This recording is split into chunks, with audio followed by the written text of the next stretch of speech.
Hey, good morning. Hey, good afternoon, my upperclassmen.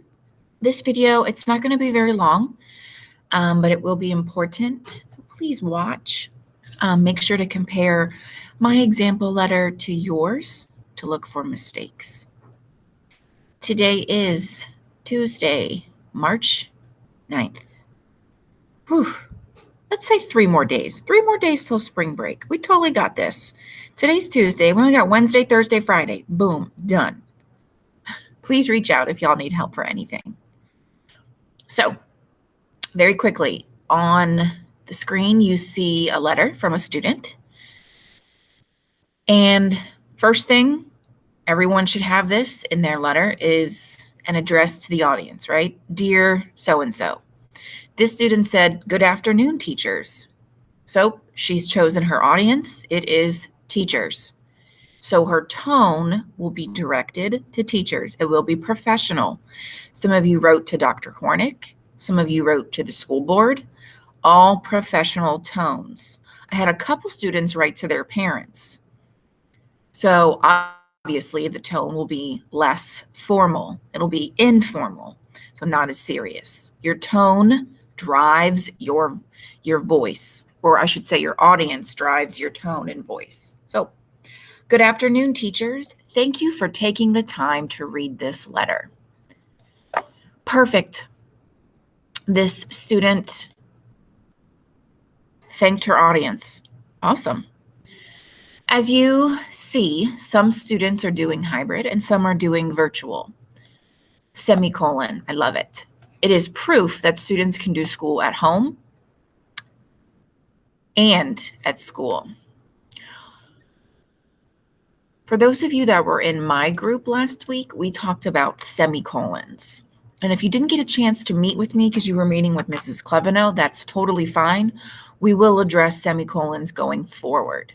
But for those of you that were with me, this is a great example. Here's a simple sentence. Here's a simple sentence. They are on topic.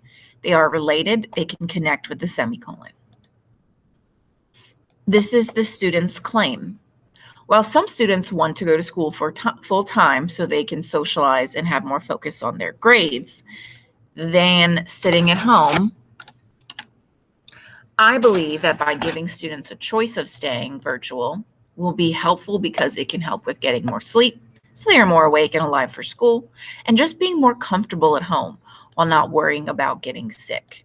So this is this student's claim. Beautifully written. This student also has a counterclaim. So you can kind of see the beginning. This student is acknowledging the opposite side. Again, this is what some of us did in my breakout group.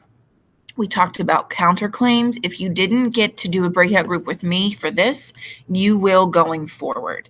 But a counterclaim simply acknowledges the other side. So her 2 points, one is getting more sleep. Beautiful. So if that's the first thing she says in her claim, that's the first thing we're going to read about, getting enough sleep. Getting enough sleep is very important, and not getting enough sleep can drain some kids. Before COVID, students were at school for 9 hours a day. Now they are at home, starting school at 10 a.m. and ending at 3. Another semicolon, well done. This is also proven that we don't need to be in class for an hour and 30 minutes. So we don't need to drain students with staying up to get work done. They have more time to sleep and more time to get work done. I would add right in here a specific example. Okay, it's so important when we're writing that we really connect to our audience. So I would further this paragraph by adding a specific example related to yourself. Okay. Her second point and her last point is being more comfortable at home. So she follows it up beautifully, being at home and feeling safer. So this student, she continues to elaborate on family. And we have her conclusion. In conclusion, I do not mind if you all begin your conclusion paragraphs like that. Totally fine. In conclusion, if students want to stay home and do it virtually or go in and do hybrid, they should have this option. Very strong. She kind of reiterates her claim, but in different words. Well done. Some may be doing better at home and some may be doing better in school, but either way, students should be the one to choose. Sincerely, sign your name. So again, this is how we're formatting. This is how we're organizing. You all are doing a very good job. Please let me know if you need help or want to meet a little bit more to discuss. Thanks all.